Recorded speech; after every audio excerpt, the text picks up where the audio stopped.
नमस्कार, मैं हूं राधा राणा और आप देख रहे हैं आरएनएन टाइम्स। आज हम बात करेंगे उस गंभीर और मानवीय संकट की जिसने जम्मू कश्मीर के पूंछ क्षेत्र को एक बार फिर दहला कर रख दिया। जी हम बात कर रहे हैं ऑपरेशन सिंदूर के बाद पाकिस्तान की ओर से की गई सीज फायर उल्लंघन की, जिसमें आम नागरिकों को निशाना बनाते हुए भारी गोलीबारी करी गई थी।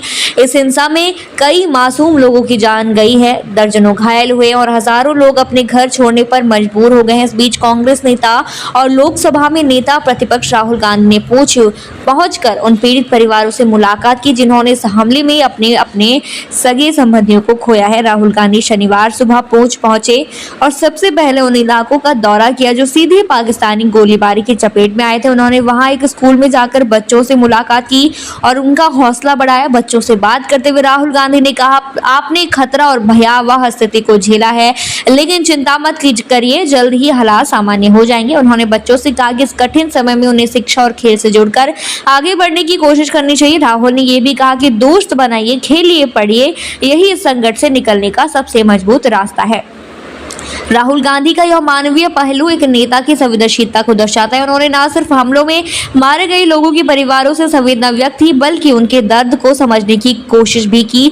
उनका कहना था कि यह केवल एक त्रासदी नहीं बल्कि राष्ट्रीय स्तर की गंभीर चिंता का विषय है। राहुल गांधी ने पीड़ितों से वादा किया कि वे उनकी आवाज को संसद में उठाएंगे और इस मुद्दे को राष्ट्रीय विमर्श का हिस्सा बनाएंगे। पूंछ में इस भारी गोलीबारी ने लोगों के दिलों में एक बार फिर डर का माहौल बना दिया है। ऑपरेशन सिंदूर के बाद पाकिस्तान की ओर से लगातार सीज फायर का उल्लंघन किया गया है। सबसे दुखद बात यह रही कि इस बार निशाना आम नागरिक थे। स्कूल, घर और धार्मिक स्थल तक को बख्शा नहीं गया।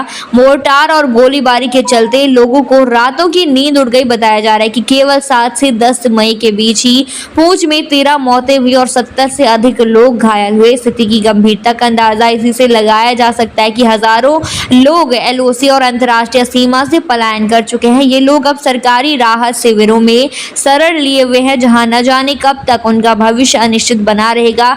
इस मानवीय संकट में केंद्र और राज्य सरकारें राहत देने की कोशिश कर रही हैं, लेकिन लोगों का दर्द सिर्फ राहत सामग्री से नहीं मिट सकता। ऐसे समय में एक नेता का आकर पीड़ितों के बीच बैठना, उनके दर्द को सुनना, उन्हें भरोसा देना एक बड़ी बात। यह दौरा सिर्फ एक औपचारिकता नहीं है, बल्कि यह दिखाता है कि विपक्ष भी इस मुद्दे को गंभीरता से ले रहा है। राजनीति से ऊपर उठकर जब कोई नेता सीधे आम जनता से मिलने पहुंचे तो इससे यह संदेश भी जाता है कि सरकार के अलावा भी कोई है जो उनकी आवाज सुनने आया है। जी हाँ, इस हमले में जिन परिवारों ने अपने अपनों को खोया है, उनकी आंसुओं की कोई भरपाई नहीं हो सकती, लेकिन अगर ऐसे नेताओं की संवेदनशीलता और सरकार की तत्परता साथ आ जाए तो शायद आने वाले दिनों में स्थिति कुछ हद तक सामान्य हो सके।